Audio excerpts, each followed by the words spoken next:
Yeah, so hello everyone, Hitesh here. Today we're gonna talk about the movie Spider-Man 3. इसके already first और second part को मैंने काफ़ी अच्छे तरीके से ऑलरेडी एक्सप्लेन करके अपने चैनल पर डाल दिया है। अगर आप इस थर्ड पार्ट को एंजॉय करना चाहते हैं तो प्लीज़ मेरी आपसे गुजारिश है कि एक बार इसका फर्स्ट एंड सेकंड पार्ट ज़रूर देख लीजिएगा, क्योंकि इस मूवी में ऐसे काफ़ी सारे लूप होल्स हैं जो इसके फर्स्ट एंड सेकंड पार्ट से काफ़ी ज़्यादा रिलेट करते हैं। सो विदाउट वेस्टिंग टाइम चलिए आते हैं इस कहानी की मेन स्टोरी लाइन की तरफ। इस कहानी की शुरुआत में हमें दिखाया जाता है न्यूयॉर्क शहर, जहाँ पे अब पीटर पार्कर अपनी एक आम जिंदगी जी रहा होता है, यानी कि अपनी वही फोटोग्राफर की जॉब और साथ ही एक कॉलेज स्टूडेंट की लाइफ। और अब इसी के साथ वो एमजे से काफ़ी ज़्यादा प्यार भी करता है। शाम को जब एमजे का थिएटर शो होने वाला होता है तो वहाँ पर पीटर भी पहुँचता है, और जब वो फ्रंट सीट पर बैठा होता है तो वहाँ पर कुछ प्रेस एंड पब्लिसिटी के लोग भी बैठे होते हैं। जब एमजे गाना गाने के लिए थिएटर में सभी पब्लिक के सामने आती है तो आगे बैठे कुछ प्रेस के लोग उसकी ये सारी चीजें नोटिस कर रहे होते हैं, मगर एमजे को देखकर अब पीटर एकदम खो सा चुका होता है, क्योंकि वो तो उसके प्यार में ऑलरेडी पागल होता है। और इसी के साथ हमें दिखाया जाता है हैरी ऑसबॉर्न, जो कि उसी के थिएटर में बैठा होता है। लास्ट पार्ट के अकॉर्डिंग अब हैरी को ये पता चल गया था कि उसके पिता का कातिल और कोई नहीं बल्कि उसका बेस्ट फ्रेंड यानी कि पीटर पार्कर ही है। अब जब शो खत्म हो जाता है तो सभी लोग जाने लगते हैं। वहीं पर पीटर को हैरी भी दिखता है तो वो उसे रोकता है और उससे कहता है कि मुझे तुमसे बात करनी है, कुछ ऐसी चीजें बतानी है जिनसे तुम अब भी अनजान हो। मगर तब हैरी को काफी ज्यादा गुस्सा आता है, इसीलिए वो उसकी एक बात नहीं सुनता और वहां से निकल जाता है। अब वापिस से पीटर अपने प्यार एमजे के पास पहुंचता है और वो उसे लेकर एक जंगल में जाता है, जहाँ पर वो दोनों अपने एक वेब के ऊपर लेटे होते हैं और दोनों आपस में अपने फ्यूचर की बातें कर रहे होते हैं। तब वहाँ पर पीटर एमजे को बताता है कि मैं जानता हूँ कि तुम्हें एक आम इंसान, एक आम लाइफ चाहिए, मगर मैं ये सब कुछ नहीं कर सकता क्योंकि मेरे ऊपर जिम्मेदारियां हैं। इस पूरे शहर में आए दिन क्राइम होता ही रहता है और अगर मैं इनका ध्यान नहीं दूंगा तो कौन देगा। जब ये दोनों आपस में बातचीत कर ही रहे होते हैं तभी वहां से एक उल्का पिंड यानी कि मीटियोर आकर जमीन पर गिरता है और उस मीटियोर में से निकलता है सिम्बियोट यानी कि वैनम, और वो चुपके से अब चिपक जाता है पीटर की लूना पर। वही हमें दिखाई जाती है गॉब्लिन की वो लैब, जहाँ पर कभी ग्रीन गॉब्लिन अपने सारे के सारे एक्सपेरिमेंट किया करता था, और अब हैरी ऑसबॉर्न भी उस केमिकल का पूरा एक्सपेरिमेंट अपने ऊपर कर लेता है, क्योंकि वो जानता था कि उसका दुश्मन स्पाइडरमैन है और अब वो उसे मारकर अपने पिता का बदला पूरा करेगा। इसी दौरान हमें दिखाया जाता है कि एक चोर जेल तोड़कर भाग गया होता है। इसका नाम होता है फ्लिंट मार्को, और जब वो अपने घर पहुंचता है तो वहां पर उसकी बीवी उसे देख लेती है तो वो उससे कहती है कि आखिर तुम यहाँ पर क्यों आए हो, तुमने तो हमारी जिंदगी नर्क से बदतर बना दी है, तुम एक मुजरिम हो, एक कातिल हो। तब वहां पर फ्लिंट उससे कहता है कि मैंने जो खून किया वो मुझसे गलती से हुआ, उस समय मेरे हालात ही खराब थे, मुझे बस मेरी बच्ची की जान बचानी थी। और तभी वहां पर उन दोनों की बातें सुन रही होती है उनकी एक छोटी सी बच्ची जिसे कि कैंसर होता है। फ्लिंट अपनी बेटी से काफी ज्यादा प्यार करता था और उसी के इलाज के लिए ही उसने चोरी की थी, मगर उसकी पत्नी उसकी इस बात से काफी ज्यादा नाराज थी, इसलिए वो उसे घर से जाने के लिए कह देती है। वहीं पर अब हमें दिखाया जाता है पीटर, जो कि अपने घर पर आया होता है। तब उसकी बातचीत आंट में से चल रही होती है तो आंट में से कहती है कि क्या तुमने एमजे को प्रपोज किया। तो वहां पर पीटर कहता है कि नहीं, इस वक्त नहीं किया क्योंकि मैं अभी तक तैयार नहीं हूँ। तब वहां पर आंट में अपनी पुरानी बातें उसे बताती है। वो कहती है कि जब मैं जवान थी, तुम्हारे अंकल बहन भी जवान थे, तो उन्होंने मुझे एक बीच पर ले जाकर ये सुनहरी अंगूठी दी थी और मुझे प्रपोज किया था।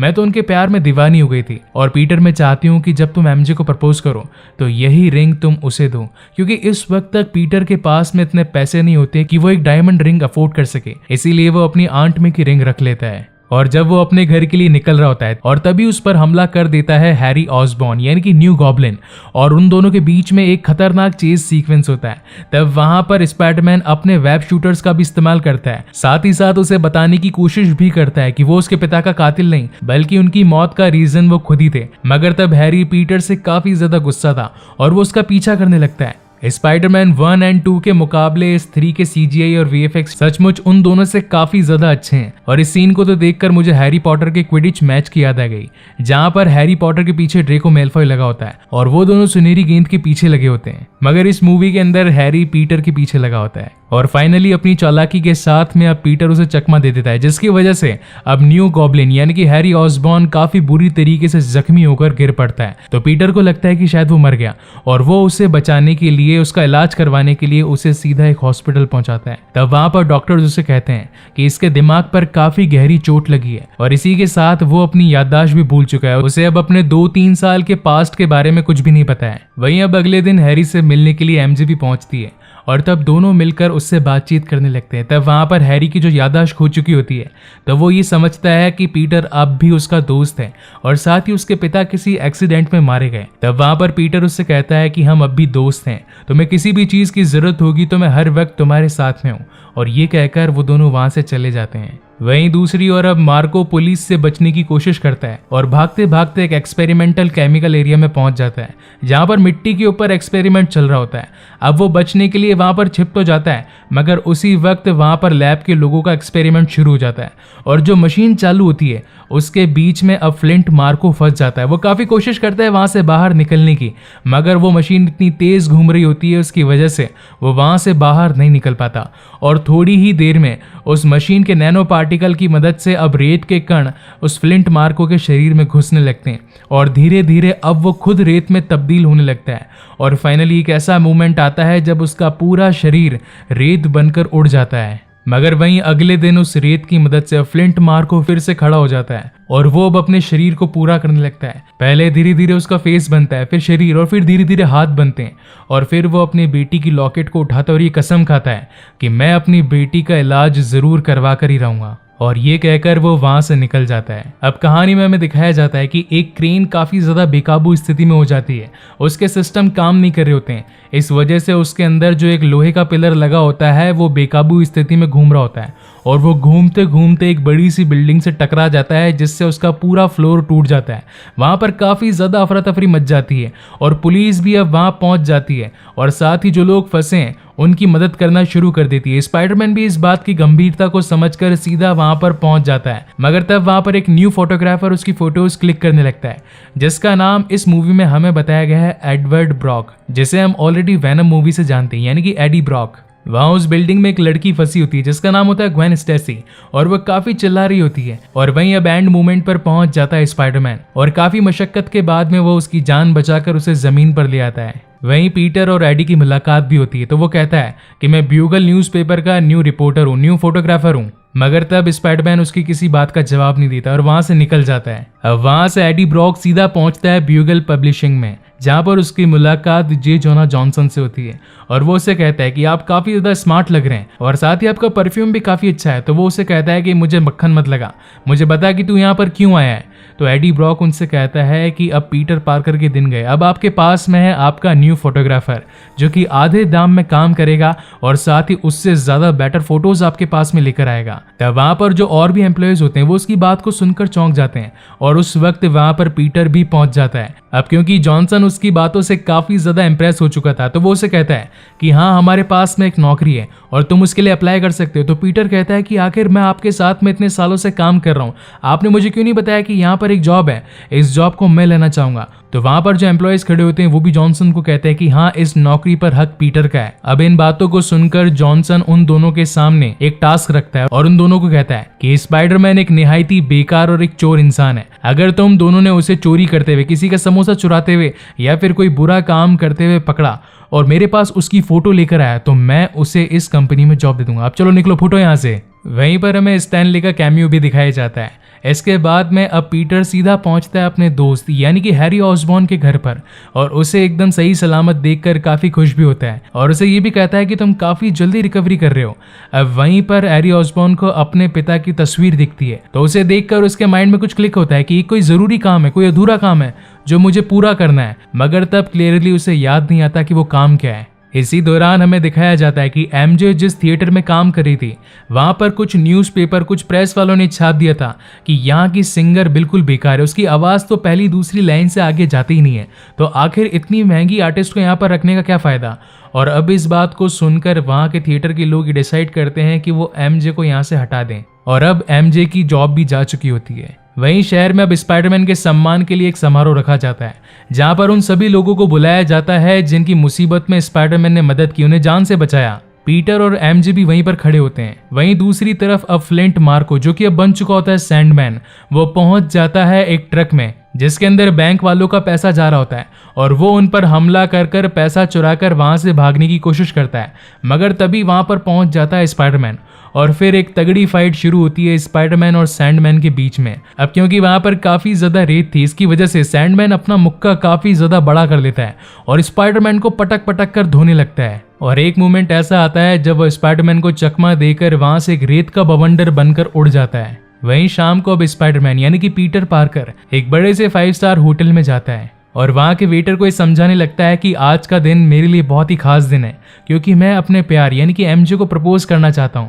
तो मैं चाहता हूं कि आप लोग मेरे लिए एक शैंपेन लाए, उसके अंदर अंगूठी डाल दें और जब मैं आपको इशारा करूं तो आप आ जाएं, जिससे आज का दिन मेरे लिए काफ़ी ज़्यादा खास बन जाए। तो वहाँ का वेटर कहता है कि ठीक है, आप टेंशन मत लीजिए, आपके दिन को खास बनाने का काम हम करेंगे। और थोड़ी ही देर में वहाँ पर एमजे पहुँच जाती है और दोनों साथ में बैठकर डिनर करने ही लगते हैं, मगर तभी वहाँ पर ग्वेन स्टेसी पहुँच जाती है और कहती है कि तुम तो पीटर पार्कर हो ना, जो स्पाइडरमैन की फोटोज खींचता है। मैं चाहती हूँ कि तुम मुझे वो तस्वीर दो जब मैंने स्पाइडरमैन को उस समारोह के अंदर किस किया था। इस बात को सुनकर अब एमजे का मन खोलने लगता है और जब ग्वेन वहां से चली जाती है तो वो स्पाइडरमैन यानी कि पीटर पार्कर पर काफी ज्यादा गुस्सा होने लगती है और उसे कहती है कि तुम्हें तो समाज सेवा करनी ना, तुम्हें अपने प्यार के बारे में तो कुछ भी नहीं पड़ा। मैं जा रही हूँ यहाँ से, अब रहना उसी ग्वेन के साथ में। और परेशान हैरी उसे बाय करने लगता है, मगर तभी वो लोग उसके लिए वाइन लेकर आ जाते हैं और जो दिन उसने शानदार तरीके से सोचा होता है वो पूरी तरीके से बर्बाद हो गया होता है। वहीं अगले दिन अब पीटर को पुलिस स्टेशन से कॉल आता है और वो उसे जेल बुलाते हैं।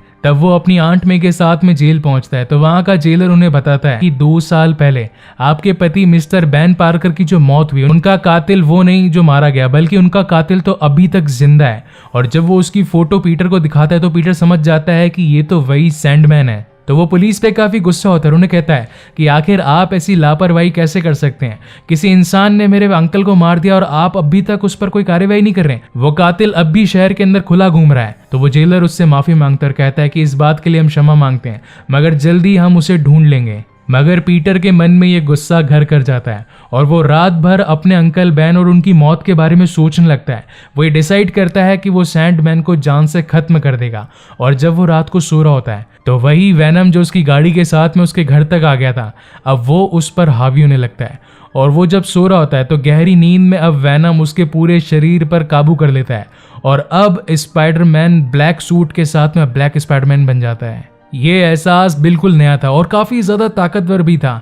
और इन्हीं शक्तियों के साथ में अब स्पाइडरमैन ये डिसाइड करता है कि वो सैंडमैन को जान से मार देगा। और जब सैंडमैन कुछ पैसे चुरा कर रोड से भाग रहा होता है तभी स्पाइडरमैन की उस पर नज़र पड़ जाती है और वो उसे पीटता पीटता एक रेल टनल के वहाँ तक पहुँच जाता है। उन दोनों के बीच में अगेन बहुत ही खतरनाक फाइट होती है, मगर लास्ट टाइम स्पाइडरमैन अपने रेड एंड ब्लू वाले सूट में होने की वजह से उसमें इतनी पावर नहीं थी कि वो सैंडमैन का सामना कर पाए, मगर इस बार ब्लैक सूट के साथ में उसकी पावर्स काफी ज्यादा एनहांस्ड हो चुकी थी और वो अब पूरी तरीके से सैंडमैन पर हावी होने लगता है। और लड़ते लड़ते वो एक सीवर के पास में पहुंच जाते हैं जहां पर अब उसके हाथ में पानी लग चुका होता है, जिसकी वजह से अब उसका शरीर धीरे धीरे मिट्टी की वजह से कीचड़ में बदलने लगता है। और तभी स्पाइडरमैन वहां के सीवर का पाइप फोड़कर काफी ज्यादा पानी की बौछार उस पर कर देता है, जिसकी वजह से अब सैंडमैन पूरी तरीके से मड यानी कि कीचड़ में बदलकर वहां से बह जाता है और खत्म हो जाता है। इसी दौरान अब हैरी ऑसबॉर्न को उसकी यादें वापस से आ जाती है और उसको जो अपना मकसद पूरा करना था अब वो पूरी तरीके से उसके माइंड में होता है। और अब वो सीधा पहुंच जाता है एमजे के पास में और उसे कहता है कि जैसा मैं कहूं तुम्हें वैसा ही करना होगा। उसके प्लान के मुताबिक अब एमजे कॉल लगाती है पीटर को और उसे कहती है कि तुम मुझसे मिलने के लिए ब्रिज पर आओ।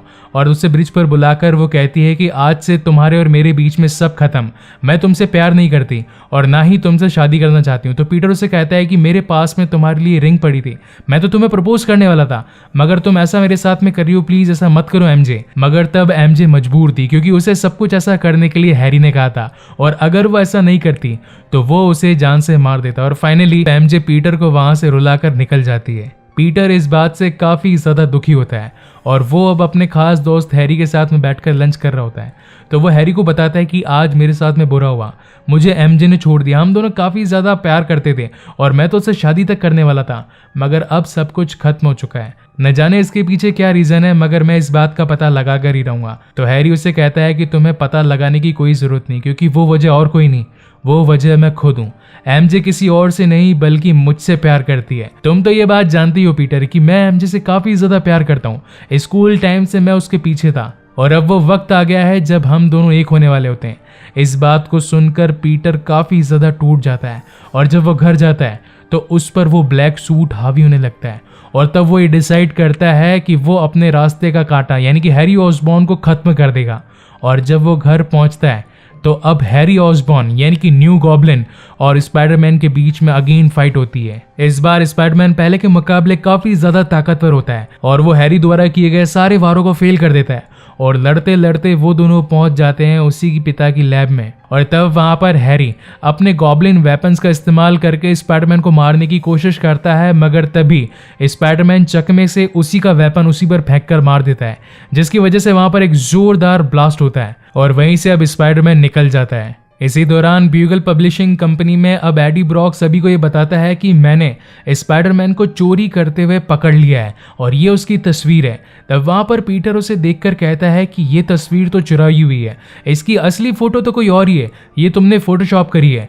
और तब वो जाकर जे जोना जॉनसन को कहता है कि इसकी रियल तस्वीर ये वाली है, फोटो छापने से पहले तुम्हें पूछना चाहिए था। और अब इस बात से एडी ब्रॉक की जॉब भी चली जाती है। अपने नए सूट को पाकर पीटर काफी खुश था और वो अब अपनी जिंदगी को एक नए नजरिए से देखने लगता है। और फिर हमें इस कहानी में दिखाया जाता है वो मोमेंट जहाँ पर पीटर बिंदास होकर लड़कियों को लाइन मारने लगता है। गाइस पर्सनली बताऊं तो ये सीन मुझे इस मूवी का सबसे बेस्ट सीन लगता है। आप मुझे कमेंट सेक्शन में जरूर बताइएगा कि स्पाइडरमैन 3 से रिलेटेड आपका फेवरेट सीन कौन सा है। वहीं हमें दिखाया जाता है कि पानी का कचरा जहाँ जमा हो रहा होता है, उस मिट्टी के कीचड़ की मदद से अब सैंडमैन वापस से खड़ा हो जाता है और अब वो ये कसम खाता है कि वो स्पाइडरमैन को जान से मार कर ही रहेगा। पीटर पार्कर जिसकी प्रेमिका यानी कि एमजे अब उसे छोड़कर जा चुकी होती है, इसीलिए उसे सबक सिखाने के लिए अब वो एक ट्रैप बनाता है।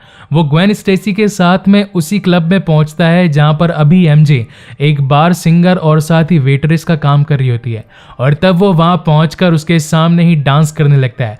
पूरी पब्लिक उसे देखकर पागल हो जाती है और तब वहां पर एमजे को पता लगता है कि वो अब ग्वेन स्टेसी के साथ में उससे प्यार करता है। इस बात को देखकर एमजे काफी ज्यादा टूट जाती है और जब वो डांस कर रहा होता है तो वो पीटर से पूछती है कि आखिर तुम ये सब क्यों कर रहे हो, मुझे जलाने के लिए? तो पीटर उस पर चिल्लाने लगता है, मगर तभी वहां पर उस क्लब के बाउंसर्स पहुंच जाते हैं और उससे झगड़ा करने लगते हैं। मगर गलती से उसी झगड़े के दौरान पीटर झापड़ मार देता है एमजे को और अब उसे इस बात का रियलाइजेशन होता है कि उसने बहुत ही गलत काम किया है। ये जो ब्लैक कलर का सूट उसने पहन रखा है ये धीरे धीरे उस पर हावी होता जा रहा है। वहां से निकलने के बाद में अब पीटर एक ऊंची मीनार पर बैठकर ये सोचने लगता है कि आखिर मेरे साथ ये सब कुछ हो क्यों रहा है। मैं पहले एक अच्छा इंसान था, सभी लोगों का भला करता था, मगर मैंने बुरे काम करने शुरू कर दिए। पहले मैंने सैंडमैन को मारा, उसके बाद में हैरी से अपना बदला लिया और अब मैंने एमजे के साथ में भी बुरा सलूक किया। इस वजह से अब वो ये डिसाइड करता है कि वो इस ब्लैक सूट को नहीं पहनेगा और वो एक चर्च में पहुंच जाता है और वहां से उस सूट को उतारने की कोशिश करता है। उस चर्च के अंदर नीचे एडी ब्रॉक भी बैठा होता है और वो भगवान से प्रार्थना करता है कि भगवान, पीटर ने मेरा इतना बुरा किया है कि मैं आपसे बस यही प्रार्थना करता हूं कि आप उसे जान से मार दें। और जब वहीं ऊपर पीटर पार्कर अपने उस सूट से अपने आप को छुड़ा रहा होता है तो वह काफ़ी बार उस चर्च के घंटे से टकराता है, जिससे काफ़ी सारी साउंड वेव इधर उधर फैलती है और उस साउंड वेव को पाकर अब वैनम धीरे धीरे स्पाइडरमैन का शरीर छोड़ने लगता है। मगर जब वो उसे छोड़ता है तो इसी दौरान एडी ब्रॉक जो कि नीचे खड़ा होकर ये सब कुछ देख रहा होता है, वो वैनम अब उस पर चले जाता है और वो पूरी तरीके से अब एडी ब्रॉक को अपना नया होस्ट बना लेता है। वहीं से पीटर अपने घर पहुंचता है तो आंट में भी वहां पर आती है। उन्हें देखकर अब पीटर रोने लगता है और उन्हें कहता है कि मेरी लाइफ में कुछ भी अच्छा नहीं चल रहा है। तो आंट में कहती है कि तुम तो एमजे को प्रपोज करने वाले थे, वो कहां पर है? तो पीटर उन्हें कहता है कि नहीं, अब कुछ भी नहीं बचा मेरी लाइफ में, वो मेरी लाइफ से जा चुकी है और हर वो काम जो कि मैं आसान सोचता था अब काफी ज्यादा मुश्किल हो गया है। मैं इस सिचुएशन में क्या करूं? तब वहां पर आंट में इस मूवी की एक बहुत ही शानदार लाइन पीटर से कहती है और बताती है कि हमेशा उस काम से शुरुआत करो जो करने में सबसे ज्यादा मुश्किल हो। आसान काम तो तुम बाद में आसानी के साथ भी कर सकते हो। और अब इस बात को सुनकर पीटर सीधा पहुंचता है अपने दोस्त हैरी के पास में और उससे माफी मांगता है। उससे कहता है कि मैंने तुम्हारे साथ में जो भी सलूक किया, मैंने वो सब कुछ एक अलग ही माइंडसेट के साथ में कर दिया जो मुझे नहीं करना चाहिए था। हैरी, मैं तुमसे माफी मांगता हूँ। मगर तब हैरी अपना चेहरा उसे दिखाता है और कहता है कि तुम्हारी वजह से मेरे पिताजी चले गए और तुम्हारी वजह से ही आज मेरा ये हाल हुआ है। अब चले जाओ यहाँ से, मुझे तुम्हारी कोई बात नहीं सुननी। और तब पीटर निराश मन से वहां से चला जाता है। मगर तभी वहां पर हैरी का बटलर आता है और उसे बताता है कि जब तुम्हारे पिताजी को स्पाइडरमैन यहाँ पर लेकर आया था तो मैंने उनके घाव चेक किए तब मुझे पता चला कि उनकी मौत का जिम्मेदार स्पाइडरमैन नहीं बल्कि वही ग्लाइडर था जिसके ब्लेड सेम टू सेम तुम्हारे पिता के जख्मों से मिलते थे। और तब जाकर हैरी को यह पता चलता है कि इस काम में स्पाइडरमैन की नहीं बल्कि मेरे पिता की ही गलती थी, और आज तक जो भी मैं स्पाइडरमैन यानी कि पीटर पार्कर के साथ सलूक करता आया हूँ ये मैं गलत कर रहा हूँ। वहीं टीवी पर अभी न्यूज आ रही होती है कि स्पाइडरमैन ने एक लड़की को अगवा कर लिया है और वो उसे एक ऊंची बिल्डिंग के 80वें माले पर लेकर जाकर उसे एक टैक्सी में कैद कर चुका है। अब इस बात की खबर जब पीटर को पहुंचती है तो वो अपने पुराने सूट के साथ में वहां पर पहुंच जाता है और वो एमजे को बचाने की कोशिश करता है, मगर तभी वैनम वहां पर पहुंच जाता है जो कि और कोई नहीं बल्कि उसका ही अपोनेंट यानी कि एडी ब्रॉक होता है। और फिर उन दोनों के बीच में एक तगड़ी फाइट होती है। इसी दौरान अब एमजे के ऊपर भी एक दूसरा ट्रक गिरने वाला होता है, मगर तभी वहां पर उन दोनों की मदद करने के लिए पहुंच जाता है हैरी ऑसबॉर्न यानी कि न्यू गॉब्लिन, और अब वो स्पाइडरमैन का साथ देने लगता है। अब इसी दौरान स्पाइडरमैन वेनम से लड़ता है और वहीं पर हैरी ऑसबॉर्न सैंडमैन से लड़ता है। उन दोनों की लड़ाई के चक्कर में अब एमजे काफी ज्यादा नीचे गिर जाती है, मगर अब स्पाइडरमैन उसे बचाकर एक साइड में रख ही देता है।